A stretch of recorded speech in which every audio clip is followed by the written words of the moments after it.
Hello guys, welcome to my YouTube channel. आज हम लोग बात करने जा रहे हैं। एक भैया साथ में आए हुए हैं, तो भैया से हम लोग आज एक्सपीरियंस लेंगे, क्योंकि ये मतलब बहुत सारे एग्जाम निकाले हुए हैं। और ये जैसे आप सीजीएल हो गया, सीजीएल 2019 का एग्जाम इनका सब चीज़ होके अभी ज्वाइनिंग मतलब आना बाकी है। फिर ये असिस्टेंट इंजीनियर, फिर आपका कैट का एग्जाम निकाल के अभी आईआईएम में पढ़ रहे हैं। फिर साथ में झारखंड का एसआई जो है वो भी निकाल चुके हैं।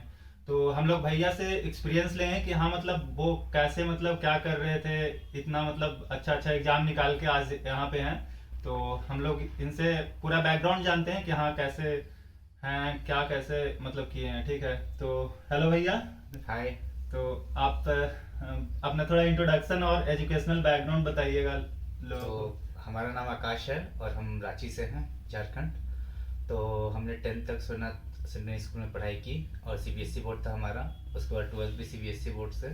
इंटरेस्टिंगली हमारी और महेंद्र सिंह धोनी की स्कूल एक ही है, तो ये थोड़ा सा पॉजिटिव एस्पेक्ट है। उसके अच्छा, बाद हमने ये भैया महेंद्र सिंह धोनी जहाँ से पढ़े हैं वहीं से हाँ, मतलब हमारी स्कूलिंग हुई है। स्कूलिंग हुई है। हाँ। और उसके बाद हमने बीटेक सिविल इंजीनियरिंग में किया। 2017 में हम 13-17 का बैच था। तो 16 में ही हमने डिसाइड कर लिया था कि मुझे एमबीए करना है या तो सीजीएल में जाना है, ये तो चीज़ था।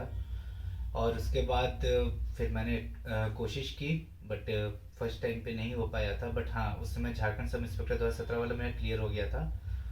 बट उसमें 3 सेकंड से फिजिकल में रह गया था। मेरे मार्क्स बहुत अच्छे थे, 359.20 था out of 360 normalized score, top 200 rank था ऑल ओवर झारखंड। बट और उसके बाद फिर मैंने एक एनएचआई में प्रोजेक्ट ज्वाइन किया as a quality engineer. And उसके बाद फिर मैंने मेहनत स्टार्ट किया एंड फिर चीज़ें अच्छा होते चली गई। भैया, आपसे एक चीज पूछना चाह रहे हैं, मतलब एक साथ में आपने सीजीएल 2019 को भी फोकस किया, साथ में आप झारखंड एसआई उधर भी, फिर कैट का एग्जाम भी आज आईएम में आप पढ़ भी रहे हैं, तो एक साथ हम्म। में डिफरेंट मतलब एरियाज को कैसे आप मतलब इतना कवर कर चुके हैं? देखिए, ये हम ये कह सकते हैं कि ये अर्ली स्टार्ट से हुआ, क्योंकि जब बीटेक ख़त्म होने को 1 साल बाकी था तो मुझे ये समझ में आ गया था कि शायद, अगर एक तो मुझे गवर्नमेंट जॉब करने का बहुत ज़्यादा इच्छा, जो कि सबको होता है नॉर्मल। हाँ। ठीक है, क्योंकि पावरफुल पोस्ट होता है। आप सीजीएल निकालते हो तो ग्रेड बी में जॉब करते हो, या तो मैनेजमेंट आईएएम से, या कोई बड़े भी स्कूल से। ये दो हम प्रोस्पेक्ट लेके चलते थे, क्योंकि अगर ये नहीं तो वो, आप इसमें मुझे डरपोक कह सकते हो, बट मैं दो रास्ता लेके चलता हूँ। ठीक है, हाँ, फिर वो दो में से एक रास्ता जो पसंद आएगा वो फिर मैं उसे चुनता हूँ। तो ऐसा था कि अर्ली स्टार्ट की वजह से क्या हुआ कि जब मेरा इंजीनियरिंग ये खत्म होने पे आया तो मेरा बेस मजबूत हो गया था। अच्छा ठीक है, और जो एक चीज़ नहीं मजबूत हुआ था वो जीएस, मेरा मैथ्स इंग्लिश मजबूत हो चुका था, क्योंकि मैं द हिंदू 2016 से ही पढ़ना स्टार्ट कर दिया था, एक साल पहले से ही। आर्टिकल्स में रोज दो पढ़ता था, एडिटोरियल्स उसके वगैरह कारण भी। इंग्लिश पे अच्छा कमांड हो इंग्लिश पे कमांड हो गया। ठीक है, और मैथ्स के लिए मैंने कैट में आईएमएस से वो बुक सेट मंगवा लिया था, उसी से मैं पढ़ाई करता था।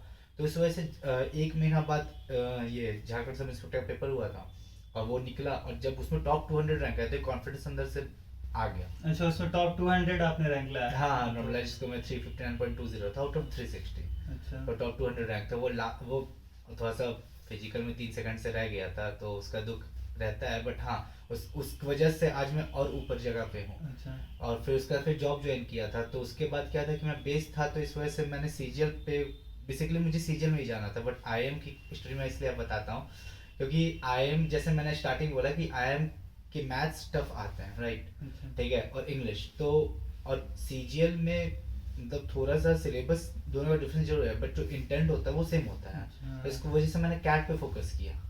ठीक है, क्योंकि कैट के थ्रू सीजीएल का रास्ता था, और उसके वजह से दोनों साथ में होते होते 2 साल का वक्त लगा, बट फिर हाँ हाँ, दोनों में फिर अच्छा हो गया। रिजल्ट हुआ। जी। तो भैया आपसे पूछना चाहते हैं, मतलब उस तरह से अपने आप को इतना, जैसे सीजीएल सबके दिमाग में ये है कि यार स्टार्ट तो कर देते हैं तैयारी, लेकिन बहुत टाइम लगता है, 2 साल 3 साल 4 साल, लोग को किसी किसी को 4 साल तक ले जाते हैं, मतलब उतना दिन तक लोगों को वेट करना चाहिए क्या? आप उस चीज को कैसे मोटिवेट रखते थे? देखो यार, मोटिवेट रखने के लिए तो सबसे इम्पोर्टेंट बात है कि हमें ये सोचना है कि प्रिपरेशन स्ट्रेटेजी हमें कैसे बनाना है। देखो, ये चीज़ तो पहले दिमाग से निकाल देना है कि 3 साल लगेगा, 4 साल लगेगा। हमें मेनली ये सोचना चाहिए कि प्रीलिम्स का डेट किस दिन पहला देना है। हाँ, ये लोग प्रोसेस में बहुत टाइम लगाते हैं। ज्वाइनिंग, जैसे आज मेरा प्रीलिम्स हुआ है या फॉर्म निकला, तो ज्वाइनिंग होता तो 4 साल होगा, ये चीज़ फिक्स है। बट मैं आपसे ये चीज़ जानना चाहता हूँ कि अगर आज प्रीलिम्स हुआ है तो मेंस 6 महीना, हाँ, और 6 महीना के बाद और 1 महीना बाद पकड़ लो तो टीयर 3। तो ये 3 एग्जाम का मतलब ये प्रोसेस तो सिर्फ 7 महीना का है। 7 महीने में आपको पता चल जाता है कि आपको ज्वाइनिंग मिलनी है कि नहीं मिलनी है। अगर कट ऑफ से 30 नंबर ज्यादा है तो आप एक्सपेक्ट कर सकते हो कि हाँ कोई पोस्ट मिलेगा। 100 नंबर ज्यादा है तो बहुत अच्छा पोस्ट मिलेगा, और 5 नंबर ज्यादा है तो आपको नहीं होना है। तो मैं ये चीज प्रिपेयर्ड था कि अगर मैं सीजीएल वो 7 महीना में ये चीज फिक्स हो जाएगा तो मुझे बेसिकली यूपीएससी का था। बट अब मैं आऊंगा कि आईएम कैसे, ठीक है, जो कि अभी होने वाला है। ठीक है, तो ऐसा हुआ तो मेरा इस बार था कि मैं 2020 में मतलब 2019 में सीजन निकल करके मैं दिल्ली आऊँगा कोचिंग के लिए। बट कैट मम्मी की वजह से मैंने भर दिया था, और एक बार पहले दिया था तो उसमें 86.4% आया था, तो उसमें कोई आईएम मिला नहीं था। ठीक है, तो इस बार उसी वजह से भर दिया था। बट फिर आईएम हो गया, फिर घर वाले पीछे पड़ गए कि अब ये कैट हो बहुत, गया हाँ, था, हाँ। कि आईएम हो गया है, एक बहुत स्टेबल फ्यूचर है तुम्हारा, और सीजीएल होगा तो फिर बाद में फिर यूपीएससी के लिए देख लेना।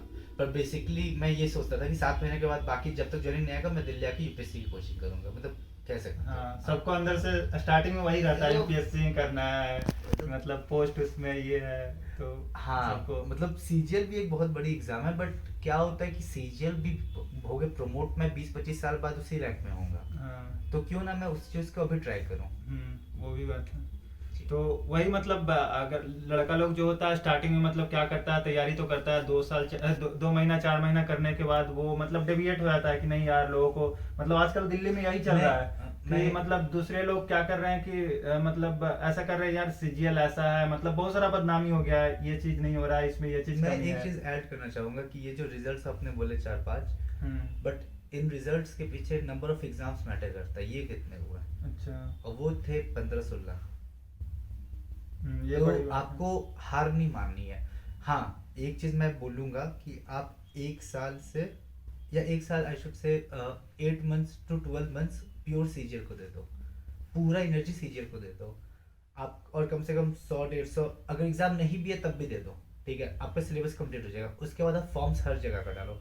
जैसे मैंने यूपी में डाला था युवा विकास दल अधिकारी, उसमें हिंदी को, जैसे मैंने आपसे कल भी बात हुई थी, ऐसे लोग चाय पे निकले थे तो उसमें हिंदी को जैसे नहीं हुआ था, 100 में सिर्फ 29 था, कट ऑफ से 20 नंबर रह गया था। बट हिंदी में अगर 100 में 70 रहता तो वो भी आज एक लिस्ट में ऐड होता है, वो 2018 में आया था वो एग्जाम का। तो ये चीज़ है। बट मेरा course main GS, maths, English, reasoning, ये 4 पे कमांड है, तो इससे रिलेटेड जो भी एग्जाम्स हैं आप दे सकते हो, और देना चाहिए, सिर्फ सीजीएल के भरोसे नहीं रुकना है।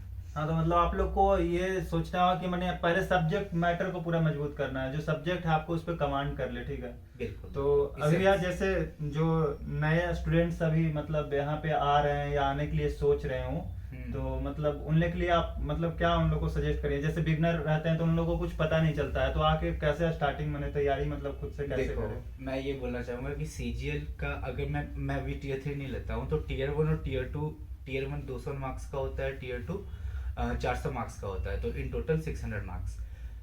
So out of 600 marks only 50 marks का जनरल स्टडीज होता है। और बच्चों, ये इनफैक्ट मुझसे भी गलती हुई थी, नो डाउट, कि मैं ये 50 मार्क्स पे बहुत ज़्यादा फोकस कर रहा था, बट कि मेन फोकस मेरे को मैथ्स इंग्लिश में करनी है, क्योंकि रीजनिंग हो जाएगा, ठीक है, रीजनिंग सबसे हो जाती है एग्जैक्टली। बट ये दो जो सब्जेक्ट हैं ये 500 मार्क्स के आते हैं आउट ऑफ 6। मैं प्रीलिम्स का नहीं ले रहा हूँ, सिर्फ मेंस, क्योंकि आपको पेपर, अगर आपको पोस्टिंग चाहिए तो आपको मेंस को दिमाग में रखना होगा। तो मैं ये सजेस्ट करूंगा कि इंग्लिश के लिए आप लोग द हिंदू आर्टिकल, जैसे मैंने कहा, चाहे शुरू में बिल्कुल समझ में, मुझे भी नहीं आता था समझ में, ठीक है, आप वर्ड्स देखो, मैंने 3-3 4-4 किताबें, मेरी बुक्स जो कॉपीज हैं वो सिर्फ द हिंदू के वर्ड से भरी पड़ी है। मेरी खुद की वोकेबलरी, मैंने अपने छोटे भाई को भी वो कॉपीज दी है, 2 कॉपी उससे आपका वोकैब पूरा अच्छा होगा। हाँ, वो कैब शुरू में बहुत दिक्कतें आती थी, बट ठीक है, लोग कहते हैं ब्लैक बुक भी अच्छी है, आप पढ़ सकते हो, बट मेरा ये मानना है कि अगर आप खुद से मेहनत कर रहे हो, खुद से समझ में नहीं आ रहा है, खुद से सर्च कर रहे हो, तो उसमें मेहनत ज़्यादा है, बट बाद में जो कॉन्फिडेंस आता है वो अलग लेवल का होता है, ठीक है। मैथ्स के लिए मैं बोलना चाहूँगा कि बेसिक से बने, आर के यादव सर की बुक बहुत अच्छी है, ठीक है। आप चाहो तो कोई कोचिंग ज्वाइन कर सकते हो, ऐसे यूट्यूब इज सफिशिएंट, और या अन अकेडमी, टेक्स्ट बुक जैसे जो प्लेटफॉर्म है, मैं किसी का प्रचार नहीं कर रहा हूँ, मैं बस बोल रहा हूँ कि दे बोथ आर गुड, ठीक है, क्योंकि इन दोनों से मैंने प्रिपरेशन की थी, फ्री वाले सिर्फ वीडियोस, ठीक है। तो ये आप देख सकते हो कॉन्सेप्ट्स के लिए, आर के यादव सर की किताबें आप सॉल्व करो। और जनरल स्टडीज़ के लिए मैं बोलना चाहूँगा कि Lucent is a good choice, but हाँ वो थोड़ा लेंदी है। तो उसके अलावा एक दिशा मैंने पढ़ा था, दिशा पब्लिकेशंस का आता है जनरल स्टडीज, आप वो कर लोगे। और करंट अफेयर्स लास्ट 1 ईयर, और वो अंडर 247 से मैं रिकमेंड करूंगा। और एक टेक्स्ट बुक का और अन अकेडमी का भी जो पर डे बेसिस वाला आता है वो देखते रहना है, half an hour, more than sufficient. हाँ तो भैया जो मतलब बता रहे हैं अभी एकदम जेन्युइन चीज बता रहे हैं, ऐसा नहीं कि हाँ कुछ चीज ऐड कर रहे हैं हम लोग कि हाँ बहुत लोग आते हैं कुछ भी बता के चले जाते हैं, ये बुक पढ़ लो वो बुक पढ़ लो। मतलब जो बता रहे हैं सब चीज बहुत अच्छे से और सही से बता रहे हैं, ठीक है। तो लास्ट में भैया आपसे एक और क्वेश्चन है कि मतलब आपका सीजीएल भी अभी हो चुका है जो ज्वाइनिंग आना है, आप आईआईएम में अभी कैट मतलब कैट के थ्रू चले गए हैं जो एडमिशन ले चुके हैं, तो आप लास्टली किसे सेलेक्ट करोगे? क्योंकि आईआईएम में आपको 20 से 25 लाख का भी पैकेज वहाँ पे आराम से मिल जाएंगे कैट के थ्रू, और सीजीएल आपका 8 से 9 लाख का पैकेज मिलेगा, तो दोनों में से आप प्रीफर किसको करोगे? अच्छा, तो सीजीएल को भी आप पैकेज के टर्म में, अच्छा हाँ। ये क्वेश्चन आपने ये क्वेश्चन मेरे मम्मी पापा भी मुझसे पूछ चुके हैं, मैं खुद से ही पूछता हूँ। मेरे फ्रेंड्स भी कहते हैं कि यार अब तो तुम्हें 1.5-2 लाख रुपए महीना मिलेगा आईआईएम के बाद। सीजीएल में वही 60-65,000 में ज्वाइनिंग है। तो सीजीएल क्यों? तो मैं ये बोलना चाहता हूँ सीजीएल क्यों। देखो क्या है कि एक तो सीजीएल आपको पावर देगा। आईएम के बाद मैं एक जगह का मैनेजर रहूंगा, मेरे अंदर 500 लोग काम कर रहे होंगे, बट वो सिर्फ ऑर्गेनाइजेशन तक मेरी बात मानेंगे। सीजीएल जो मुझे आईडी कार्ड देगा वो पूरे भारत में काम आएगा मेरे। अच्छा। पहला बात तो ये है। दूसरा बात ये है कि सीजीएल के लिए ये जो 2020 में जो आईएम निकला है, ये बेसिकली मैंने सीजीएल मेंस के मैंने थे। सीजीएल मेंस का डेट था 15 नवंबर, दिवाली से एक दिन बाद पड़ी थी, और कैट का डेट था 29 नवंबर। तो बिकॉज ऑफ सीजीएल मेंस मेरा कैट में मैं बोलूँगा कि मेरा एबव 95 परसेंटाइल आया, तो मैं उस चीज़ को भूल नहीं सकता। तो इस वजह से सीजीएल। हाँ, मैं कैट में जो पढ़ा हूँ, मुझे फाइनेंस पढ़ा है, इन्होंने ये पढ़ा बहुत अच्छे, नो डाउट, तो मैं उसका यूटिलाइज सीजीएल में करूँगा, बट मैं सीजीएल ही पसंद करूँगा, चाहे वो पैकेज 50 लाख चला जाए, but I think CGL will be my choice. तो आप लोग देख सकते हैं भैया मतलब इतना अच्छा पैकेज के बाद कैट के थ्रू गए हैं, फिर भी मतलब गवर्नमेंट जॉब को ज्यादा प्रीफर कर रहे हैं यार। तो उसमें कुछ है, मतलब सीजीएल में कुछ है, तभी मतलब गवर्नमेंट जॉब में लोग जाना पसंद करते हैं। तो मतलब आप लोगों का भी हार नहीं मानना चाहिए, अगर जिस चीज में लगे हुए हैं, गवर्नमेंट जॉब में लगे हुए हैं, चाहे वो सीजीएल हो, जो भी एग्जाम हो, आगे का यूपीएससी हो, जो हो, मतलब उसमें लगे हैं तब लगे रहिए, डिमोटिवेट मत होइए, है कि नहीं भैया? जी, ये होना चाहिए सबको। बिल्कुल बिल्कुल। तो फाइनली यहाँ पे हम लोग रिज्यूम कर इस हाँ। बात पे मैं एक इलोन मस्क का कोट बोलना चाहूंगा, हाँ। जो मैं हमेशा देखता था, क्योंकि और हाँ, मैं दीवार में मैं एक रिक्वेस्ट करूंगा सभी से 15 से 20 कोट्स लगा के रखिए। मुझे इलोन मस्क का एक कोट्स बहुत पसंद है। एक एंकर ने उनसे पूछा कि कभी आपको हार मानने की इच्छा नहीं हुई, तो उन्होंने कहा था आई नेवर गिव अप। आप कभी हार मत मानो, ईश्वर रास्ता खुद दिखा देता है। अच्छा, शुक्रिया। कोर्स के लिए धन्यवाद भैया। और ये लास्टली आपको भैया इतना अच्छा बोल के मोटिवेट भी कर दिए, तो फाइनली हम लोग यहाँ पे वीडियो रिज्यूम करेंगे।